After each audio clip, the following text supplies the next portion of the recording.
What up YouTube?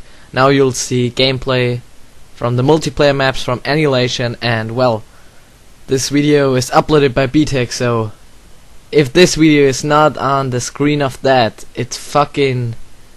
yeah, you bitch, don't steal this video, okay? So have fun.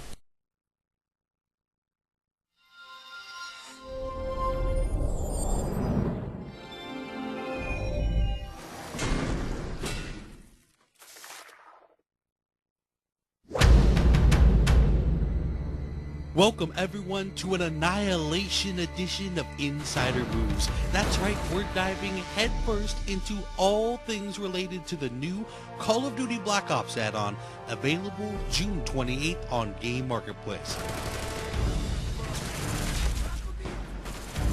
Online director Dan Bunting and design director David Vonderhaar were kind enough to give us a behind-the-scenes perspective for each of the new multiplayer maps.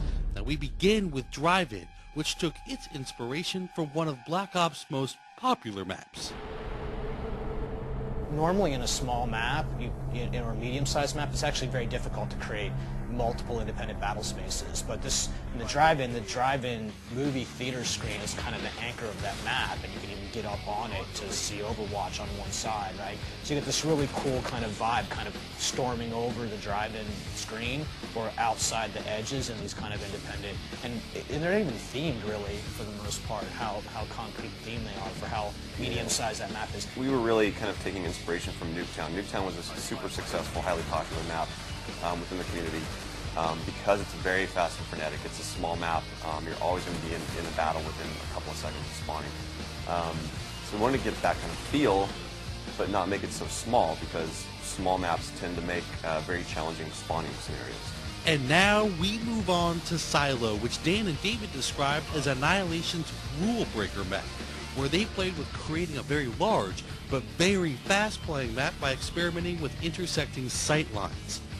Now we asked, what are some of the standard rules multiplayer designers keep in mind when designing a map? There's 93 rules.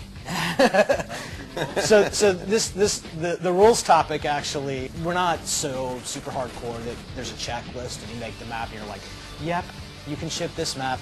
Nope, sorry, go back and redesign. It's not that.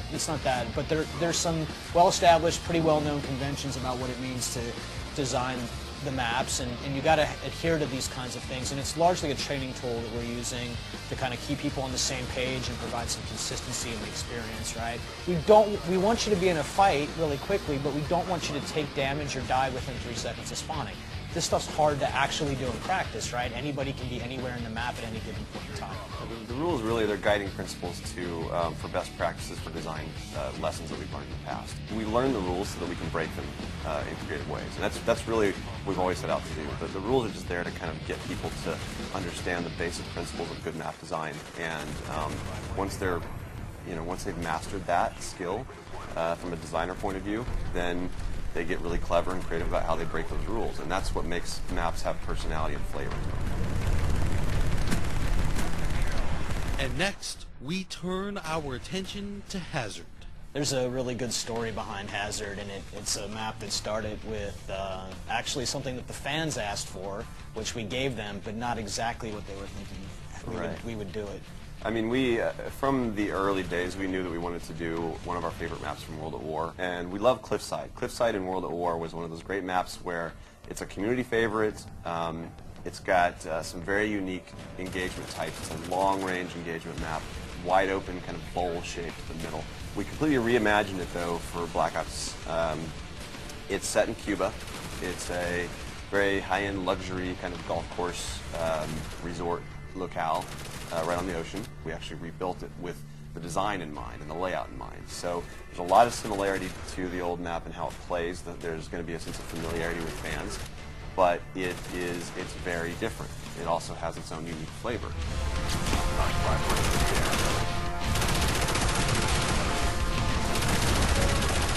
Next, we tried to pry any information we could from Dan and David regarding the ultra-secretive Hangar 18. I can't talk about Hangar 18.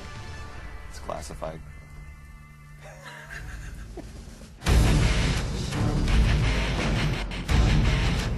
The Hangar 18, it's a really fun map for us.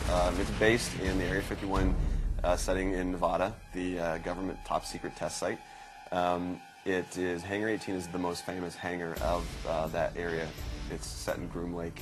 That was the beginnings of the SR-71 programs. It started there. The SR-71 plays a big role in the game for the fiction, and we thought it would be really cool to actually fight on that plane and set it in Area 51, because that's, you know, who doesn't love Area 51? It's got a lot of folklore about it. It's got a lot of mystery, a lot of secrecy, and a lot of conspiracy theories, and you know, that's fun, and we played with that on the map. It's Hangar 18. It's Area 51. It's Groom Lake. It's Treyarch. When you put these things together, you're gonna have to go and poke your head around and look around. I think there's one Easter egg in particular that we had a lot of fun with, because it's a direct nod to something from the community. It was a viral video that was made when the game was launched, and people have to wait and see what it is. Can't talk about this. What is wrong with you?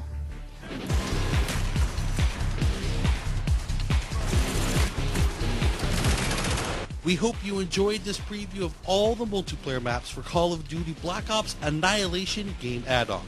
And for everyone that guessed last week's community challenge correctly, never fear, we'll highlight not just one, but a whole lot of you in next week's Insider Moves.